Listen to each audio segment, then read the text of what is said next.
Prenons un pays au hasard. Voyons, le Pepperland par exemple. Dans ce pays, il y a une multitude d'acteurs économiques.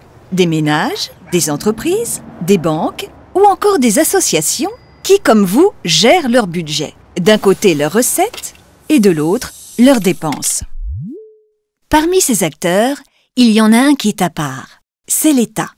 On parle de l'État au sens large, avec les administrations nationales, les administrations locales et celles qui gèrent la protection sociale. Le budget de l'État, c'est d'une part des dépenses. L'État produit des services comme la sécurité, la justice ou l'éducation. Il verse aussi des prestations sociales comme les retraites et prend en charge une partie des soins. Le budget de l'État, c'est aussi des recettes. Ce sont principalement des prélèvements effectués sur les activités économiques. Et ces prélèvements financent des dépenses au service de la collectivité. Pour participer à l'effort commun, ils sont obligatoires. Ce n'est pas la seule particularité de l'État. Prenez sa durée de vie. Elle est potentiellement infinie.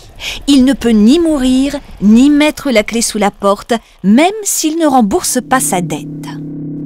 Et prenez aussi sa taille. Ses dépenses et ses recettes représentent une grosse partie de la production de richesse dans le pays. Mais au fait, qui pilote le budget de l'État ?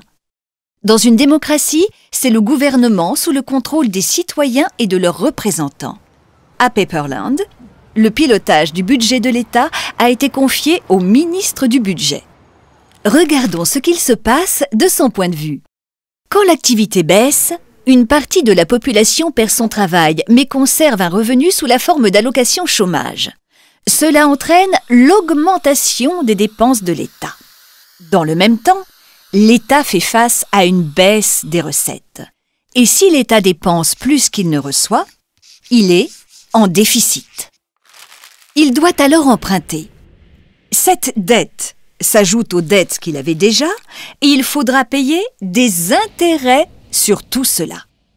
Mais en pilotant le budget de l'État, peut-on agir sur la situation économique du pays? En période de réduction de l'activité, le ministre du Budget peut prendre la décision d'augmenter le déficit pour relancer l'économie en espérant le retour de la croissance. Par exemple, l'État peut décider de construire un pont pour améliorer les infrastructures sans prélever d'impôts supplémentaires pour financer les travaux. Au bout de quelques mois, si l'activité économique du pays redémarre, les recettes vont remonter. Le budget de l'État va se rééquilibrer. Et il y aura assez d'argent pour rembourser la dette qui avait servi à financer le pont. Mais en attendant, si le poids de la dette devient trop important, ceux qui prêtent vont craindre que l'État ne puisse pas les rembourser. Ils demanderont alors des intérêts plus élevés. Et s'ils deviennent trop élevés, cela va augmenter automatiquement la dette. Les déficits nourrissent la dette, qui nourrit les déficits, ce qui conduit à une sorte d'effet boule de neige. Les débats sont vifs entre économistes. Devant les yo-yo de l'activité économique, certains soulignent l'importance de l'intervention de l'État en cas de réduction de l'activité, mais aussi en cas de surchauffe. D'autres pensent qu'il faut laisser faire, car l'intervention de l'État contribuerait à dérégler l'activité économique, par exemple en agissant à contretemps alors que l'activité a déjà redémarré.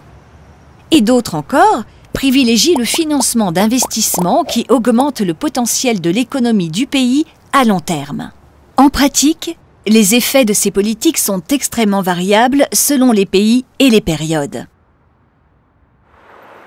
Piloter son budget, pour l'État, c'est donc être vigilant sur sa situation financière tout en s'adaptant à la situation économique du pays.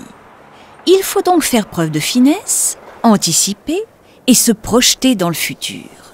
Tout cela sous le contrôle des citoyens, car ce budget, c'est l'affaire de tous.